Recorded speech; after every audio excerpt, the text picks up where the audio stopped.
ॐ नमो भगवते वासुदेवाय। ॐ नमो भगवते वासुदेवाय। The Bhagavad Gita is universal because it never goes out of fashion. It was relevant 5,000 years ago, it's relevant today, and it will be relevant 5,000 years into the future. This is because the topics are existential. Also, Bhagavad Gita reveals the underlying principles of the cosmos. So if we follow the principles of Bhagavad Gita, we will be in harmony with the cosmos, and it will be easier for us to live that way, and the results of our activities will also be more auspicious for ourselves and for others. It teaches the science of yoga.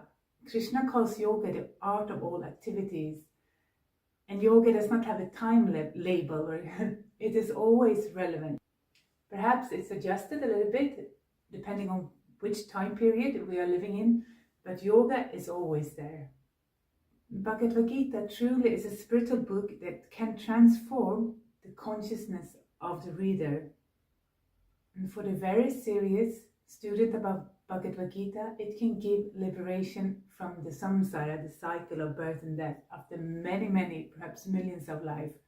It can also give pure divine love for God and for every living being.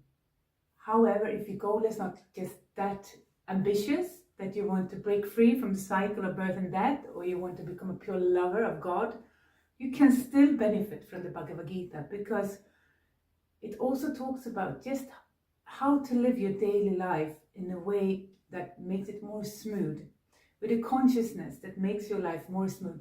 It is perhaps more than anything a lifestyle book, and I would guess like 1/4 of the Bhagavad Gita actually talks about how to live our daily life in this material world, maybe more.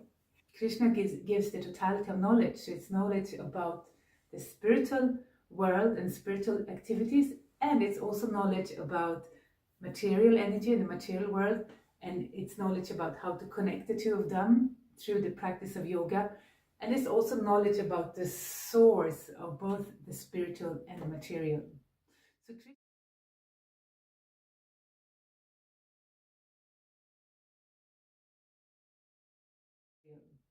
So Krishna, we may think that Bhagavad Gita is so super spiritual. Yes, it is, but Krishna takes a lot of time, many chapters, to explain material energy, how it affects us, and how we can put ourselves in the right attitude, in the right consciousness, to work together with the energy instead of working against it.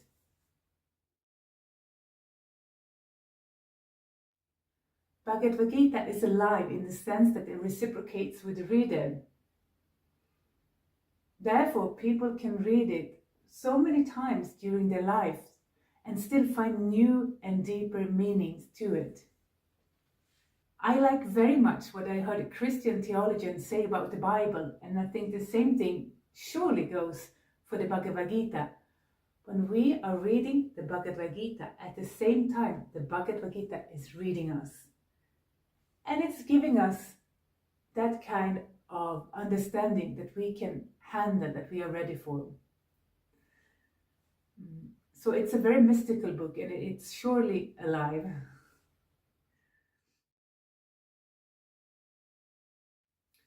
So do you have to be a Hindu to benefit from the Bhagavad Gita?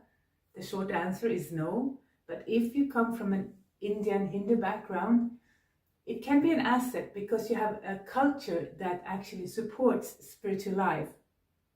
So if you use your background and your good fortune like that, it can really help you to advance spiritually when you are studying the Bhagavad Gita. But I mean, it can also be a disadvantage if you're from India, because maybe you think you already know everything and you will not be as open-hearted.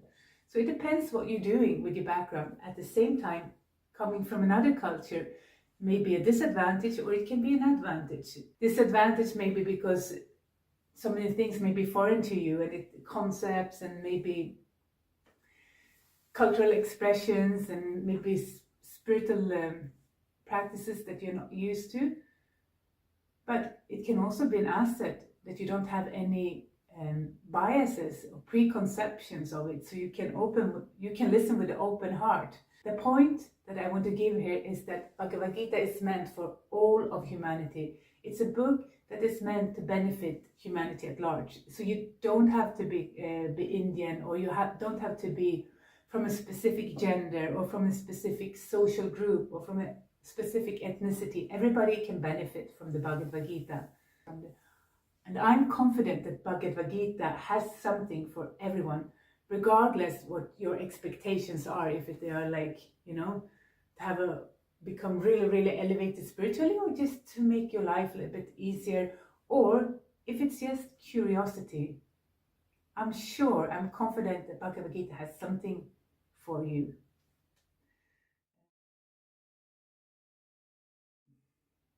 Perhaps you have a different religious background. Perhaps you still practice in that religion.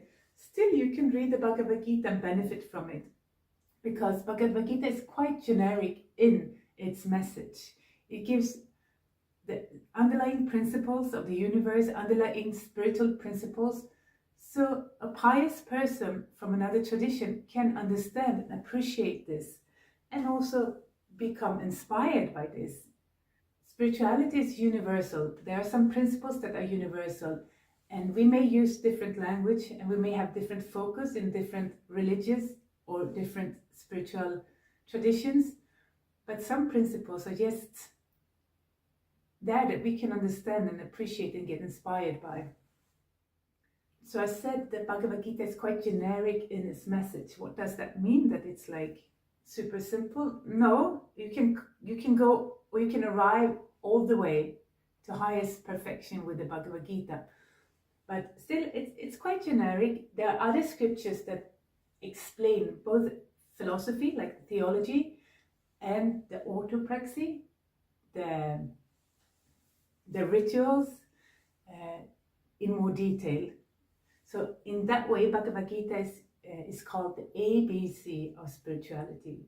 Srila Prabhupada many times called this spiritual science.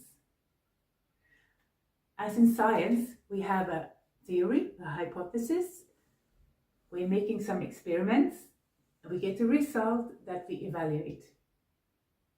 True or false? And we get some new ideas, hopefully, after the evaluation. Similarly, Bhagavad Gita presents the theory, the knowledge, and our lives is the lab, and we experiment with these teachings. We get a certain result and we evaluate that result. If that result did something for me, did it do something positive for me, then we continue. We can take it to the next level, try something more from Krishna's teachings, try to apply it in our lives. If it didn't do anything for us, then what's the use? We are not forced to follow it. But if it did something for us, we may be curious and try next step. So this is yoga. It's experimentation. It's not dogma that you have to follow blindly or just accept. You try and you see where it leads, and you evaluate for yourself if it's doing something good for you.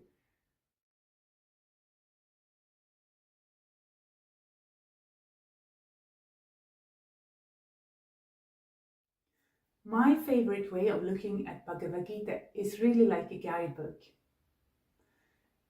Krishna explains all possible human activities, obviously not in detail, but he gives the principles of every possible direction a human can go in. And I find that really amazing, very impressive. So I like to see Bhagavad Gita as a map for humanity. And after Krishna has given us this map, or he gives it first to Arjuna, right, who represents us, he gives it to Arjuna and says, now Arjuna, I have given you the knowledge, I have given you a recommendation, now you do as you like. So he's giving Arjuna an informed choice on what actions he's going to take, which direction he's going to take in his life. And the same thing for us. He's giving us an informed choice. And for me personally, this has really helped me. I used to feel rather that things just happened to me randomly, and I was totally kind of out of control of it. Now I understand there are many things I can do to influence how things happen to me and how they affect me, and how I can stabilize myself in my goals, in my dreams, and so on.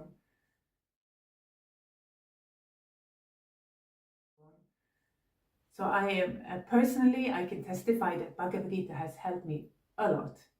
Materially, it has given me many tools on how to live everyday life easier, and spiritually, it has definitely taken away some of my existential anxiety, and it has also given me a direction. It has given me the science of yoga, so it has been super helpful. Hare Krishna, Hare Krishna.